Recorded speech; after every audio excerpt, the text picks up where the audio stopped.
Hi, I'm Alex Howes, and I'm here with Anna Lashinsky, Director of Psychology at the Optimum Health Clinic. Hi. And welcome to this short video. We're going to be talking today around the Optimum Health Clinic's way of working with emotions in ME, chronic fatigue, fibromyalgia, really that group of illnesses. So Anna, maybe as a starting point, emotions in ME chronic fatigue, obviously there's a lot we could be saying around the actual biochemistry and the research and that. We're not going to go into really any detail with that in this video, we cover that in other places. But just very briefly, why are emotions important? Okay, so I would put it two ways. The first is that if you think about, and this is something I think a lot of people can relate to, if you think about getting ill, in the process of getting ill, what you've had to do is become quite disconnected from your emotions and your kind of self, if that makes sense, and your body, in fact. So in order to get to the point where we get that ill, normally what's happened is we've ignored all the signs that we weren't happy in certain situations, that we shouldn't have taken that job, that we were getting sick more and more. So we've ignored all of those signs through the time that we've been going up to crashing, and then we crash. So by that point, usually we've got quite disconnected emotionally. So one of the ways that it's quite useful to think about emotions within chronic fatigue is that part of this process of getting better, getting healthy, is about trying to rebalance that imbalance that's been created. So that's one way of looking at it. The other is, I think, and this is where there's a lot of research out there, and we'll talk about this a lot more in other videos, but the actual biochemistry of the impact that emotions and stuck emotions or unprocessed emotions have on your physical body and your physical health, and even in the development of symptoms. So that's why emotion has a role. And of course, then there's a whole other area of how you're feeling about your body, about your illness, and all the frustration and fear that goes with that as well. Yeah, and I know that there are certain treatment programs on the psychology side, which things like, for example, reverse therapy, Mickle therapy, and that kind of thing, where they very specifically, they effectively say that it's all about the emotions. And I know that for a subgroup of patients, that can be effective. What's your perspective on that?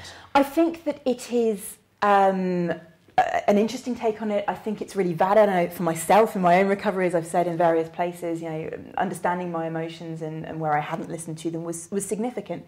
But it's like everything that we say, it's never one piece and it fits all, and it's never one size fits all. So do I think it's relevant and useful and part of the picture? Absolutely. But I think the thing that limits that as an approach is that the implication is that all of our symptoms are just down to unmet needs or unlistened to emotions.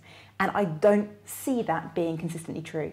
Because, of course, you've got the whole role of, first off, stress, just the anxiety. If you have massive anxiety and massive stress and fear running, it's very difficult to connect to your emotions and know what you're feeling. So that's a whole side of things that needs to be dealt with in order to help yourself to reconnect and rebalance.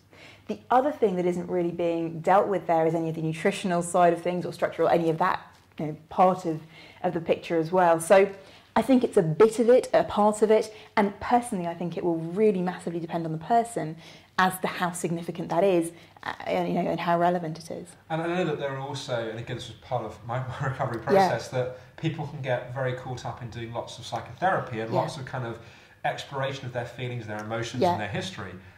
How do you see that impacting on this? Okay, and again, I think some people think that in order to get better, they have to therefore have dealt with everything that's ever happened to them emotionally. Again, I really do not believe that. I quite strongly don't believe that. Having seen so many people through the years, what I think is probably relevant is that for a lot of people, having some awareness, being able to connect in, being able to understand that they have emotions and needs is very important. But you don't have to have dealt with all of your history in order to get better, for the most part.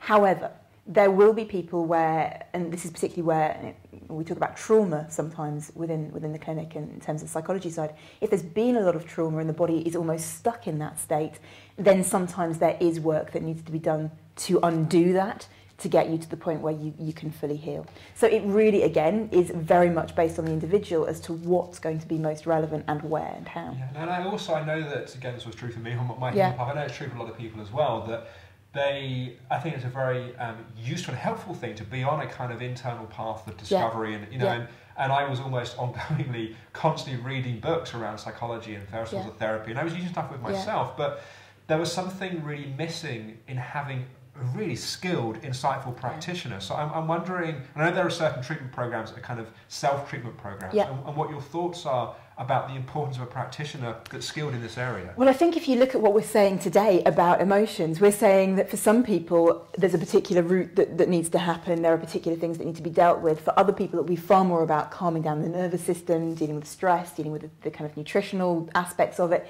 This is not kind of, well, we've always said that, this is not one illness. There are so many facets to this, so many pictures within this, and subgroups within this. So I think the problem is that it's quite hard to know for yourself where you fit within that. And for a lot of people, that can be very frustrating. I suppose what we always feel like is the most important thing, and we've only learned through real hard experience of doing it, is helping people to identify where they fit and what they need. So for some people, perhaps they do need to go into psychotherapy and really start to look at that stuff. For some people, they need to just learn to calm everything down and not delve too much at the moment until they've got some stability. So it really varies, and I can't overestimate or underestimate really the role of having that roadmap of saying, this is where you are, this is what you need to do at this point in time that's going to make the biggest difference. Because also, and you kind of touched on this, understanding your emotions or understanding what's gone on isn't the same as recovery. Yeah. So for a lot of people, they can have really intellectually or even emotionally understood what's happened, but it hasn't shifted the physicality of what's going on, in their illness.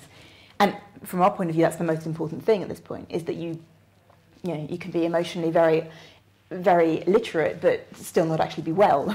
We want you to be well. Well, I guess that there's almost two potential paths here for people. There's the path of their own ongoing psychotherapeutic development, but there's also the path of recovery. Yeah. And they're linked, but they're not the same path. Not necessarily, and of course, when we're working with people, the most important thing is their recovery. Exactly. Because of course, the stronger you are, the more recovered you are, the more resource you have to work with that stuff if you want to do that in your life development anyway. Exactly that. So, my thinking around it is always you need to get better and resourceful and healthy in order to then potentially deal with exactly. So for someone that's watching this, I guess the next step would really be that if they're not a patient, then a 3-15-minute chat's a great way. Speak to a practitioner, give them a bit of your history, and they can help identify the roadmap that's going to work going forwards. And obviously, if anyone's already a patient, it's something that practitioners would already be very much taking into account. Definitely. So, great. Well, thank you, Anna. No problem. And thank you everyone for watching. Bye.